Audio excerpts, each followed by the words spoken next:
Bonjour à tous et bienvenue dans votre émission spéciale Covid-19, une émission bilingue diffusée simultanément en français et en chinois.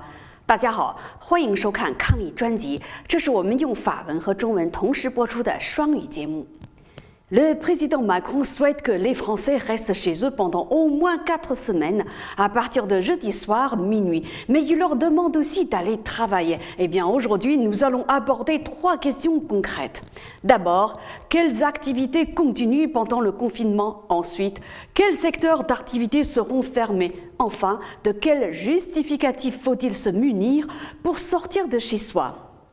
法国总统马克龙希望法国人从周四午夜起在家至少待4周，但也要求他们上班。今天我们就回答3个具体问题。第一个问题，禁令期间哪些部门或活动将继续进行？第二个问题，禁令期间哪些部门将关闭？最后一个问题，出门要带哪些证件？Nous tentons maintenant de répondre à ces 3 questions。现在我们就来回答这3个问题。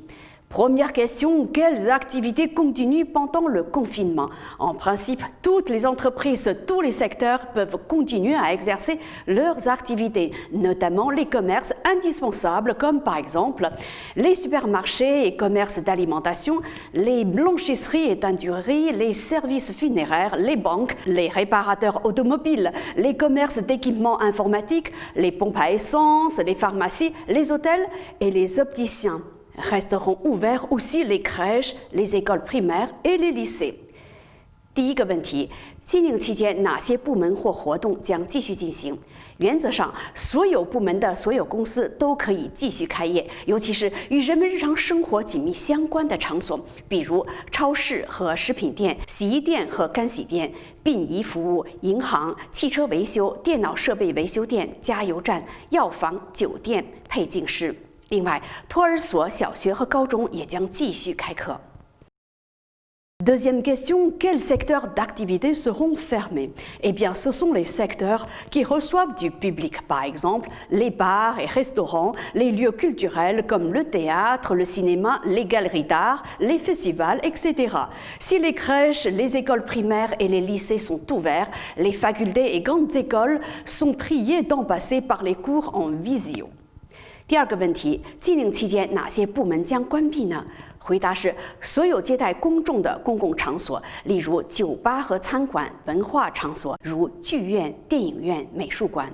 如果说托儿所、小学和高中继续向学生开放，那么大学和高等专科学校则必须以视频的形式上课。Troisième question, de quel justificatif faut-il se munir pour sortir de chez soi?Dès vendredi matin, pour se rendre sur son lieu de travail, que ce soit une usine, un atelier ou un bureau, il faudra se munir d'une double attestation. 第3个问题，出门要带哪些证件呢？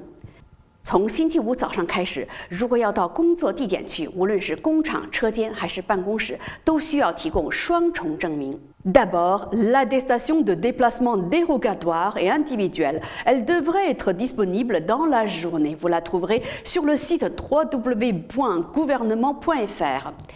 第一个证明是个人特别外出证明，该证明应该是白天有效，您可以在政府网站上找到它，网址是www.gouvernement.fr. En parallèle, il faut une autre attestation. Elle devra être fournie par son employeur. Cette dernière devrait, a priori, servir tout au long de ce nouveau confinement s'il s'agit d'un trajet quotidien et devra être renouvelée systématiquement s'il s'agit d'un déplacement exceptionnel.第二个证明是工作单位提供的外出允许证明。如果您需要每天到工作单位去，那么就不用每天换新的证明。如果是偶尔去工作单位，则要每次都开证明。Petite nouveauté néanmoins, l'attestation individuelle qui sert aussi au déplacement personnel devrait être disponible également au travers de l'application Tous Anti-Covid, une manière pour l'exécutif d'encourager les Français à la télécharger. 值得一提的是，也可以通过 Tous Anti-Covid 这个应用软件获得个人特别外出证明。这是法国政府为鼓励人们使用这个应用软件而想出的一招。C'est la fin de cette émission. Merci à vous de l'avoir suivi. À demain. 好，本次节目就到此结束，谢谢收看，明天见。